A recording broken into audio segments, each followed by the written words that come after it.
Amir dan Ahmad jatuh basikal dan mereka pergi ke rumah sakit. Apa boleh buat pergi ke rumah sakit? Aku bukan nak buat kontroversi ataupun nak cari masalah dengan negara jiran kita, tidak. Ini adalah tentang masalah anak-anak kita di Malaysia. Sebenarnya bukan satu masalah pun. Kalau ikutkan, bukan satu masalah. Sebab anak-anak kita kalau dia bercakap bahasa selain daripada bahasa Melayu, sebenarnya itu adalah satu kelebihan untuk dia kan. Dalam cakap dalam pelbagai language. Cuma yang menjadikannya masalah adalah bila mana anak-anak kita menggunakan bahasa yang tidak sesuai di waktu yang tidak sepatutnya. Contohnya macam ni. Anak-anak kita sedang menghadapi peperiksaan, bukan peperiksaan lah, ataupun anak kita nak buat karangan lah dekat sekolahan dalam subjek bahasa Melayu. Kalau dia tidak kaya dengan kosakata, dia akan menggunakan bahasa selain daripada bahasa Melayu dan ini akan menjadikan masalah kepada dia sendiri. Itu ada saya sembang dengan seorang cikgu ni. Dia kata anak-anak kita ni dia tak fasih lagi bahasa Melayu itu sendiri. Penggunaan dalam karangannya bercampur. Dia rojak bahasa. Bahasa yang paling dekat dengan bahasa Melayu kita, bahasa Indonesia. Contoh dia buat karangan kan. Amir dan Ahmad jatuh basikal dan mereka pergi ke rumah sakit. Apa boleh buat tiba-tiba ke rumah sakit? Nampak tak? Jadi sebelum anak-anak kita menggunakan bahasa selain daripada bahasa Melayu, dia sepatutnya fasih dulu bahasa Melayu itu sendiri. Di manakah anak-anak kita belajar bahasa selain daripada bahasa Melayu? Dia dapat daripada apa yang mereka paling kerap dengar, daripada apa yang mereka tonton. Seperti mana yang dikatakan oleh pakar psikologi Neil Vygotsky dalam bukunya Mind in Society. Secara rumusan dalam buku tu ingin mengatakan bahawa kanak-kanak ini belajar daripada persekitaran dan interaksi sosial mereka. Bagaimanakah persekitaran mereka, begitulah mereka akan jadi.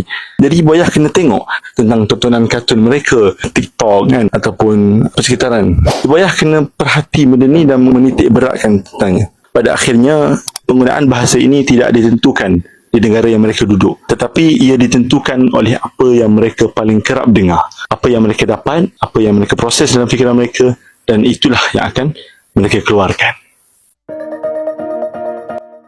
Halo guys, selamat datang di Informasi. Kali ini kita akan membahas tentang pengaruh bahasa Indonesia di Malaysia nampaknya kini susah dibendung. Itulah yang dirasakan konten kreator asal Malaysia, Danish. Dia menyoroti fenomena yang semakin sering ditemukan di kalangan anak muda Malaysia, yakni kecenderungan menggunakan bahasa Indonesia dalam komunikasi maupun penulisan bahasa Melayu. Danish memberikan contoh yang kerap ditemukan dalam karangan pelajar. Misalnya, kalimat Amir dan Ahmad jatuh basikal dan mereka pergi ke rumah sakit. Menurutnya, penggunaan frasa rumah sakit merupakan padanan bahasa Indonesia, sedangkan dalam bahasa Melayu baku seharusnya menggunakan kata hospital. Oleh karena itu, kalimat yang dianggap tepat adalah Amir dan Ahmad jatuh basikal dan mereka pergi hospital. Fenomena tersebut, menurut Danish, menunjukkan bahwa sebagian anak muda Malaysia semakin akrab dengan kosakata bahasa Indonesia hingga tanpa disadari menggunakannya dalam penulisan bahasa Melayu. Ia menegaskan bahwa tidak ada yang salah dengan mempelajari bahasa lain, termasuk bahasa Indonesia. Akan tetapi, seseorang sebaiknya memiliki penguasaan yang kuat terhadap bahasa ibunya terlebih dahulu sebelum menggunakan bahasa lain. Pandangan serupa juga disampaikan oleh sejumlah guru di Malaysia. Mereka mengungkapkan bahwa banyak pelajar saat ini belum benar-benar fasih menggunakan bahasa Melayu. Dalam berbagai tugas menulis, bahasa yang digunakan seringkali bercampur antara bahasa Melayu dan bahasa Indonesia. Menurut Danish, pengaruh itu berasal dari lingkungan yang paling dekat dengan mereka, yaitu apa yang mereka dengarkan dan apa yang mereka tonton setiap hari.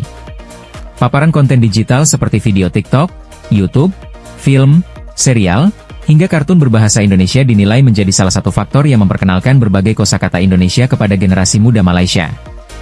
Fenomena ini sejalan dengan teori yang dikemukakan oleh psikolog Lev Vygotsky dalam bukunya Mind in Society. Vygotsky menjelaskan bahwa perkembangan bahasa dan kemampuan berpikir anak sangat dipengaruhi oleh lingkungan sosial serta interaksi yang mereka alami. Anak-anak belajar melalui apa yang mereka lihat, dengar, dan praktekkan dalam kehidupan sehari-hari. Dengan kata lain, lingkungan akan membentuk cara mereka berbahasa dan berkomunikasi. Itu untuk jaring, itu para itu untuk jaring tuh. Yalah, untuk jaring ni apa? Benda binatang ni. Itu dinosaur. Dinosaur. Jadi teddy bear. Teddy bear. Oh, Itu banyak bulunya. tak banyak pun. Tak banyak pun. Ini tak mau lah. Aku tadi udah makan. Bila? Aku makan yang itu, yang hijau tadi. Ini jauh. Ini ada warna biru. Siapa nama? Tak tahu. Tak tahu. Ini Dilophosaurus. Darah saya buat tak tahu. Dia macam apa? Tak tahu. T-Rex mana Tak T-Rex? tahu. Sebut tak tahu. Jatuh dia. Tak tahu. Tak tahu. Pachycephalosaurus. pakai polo sore.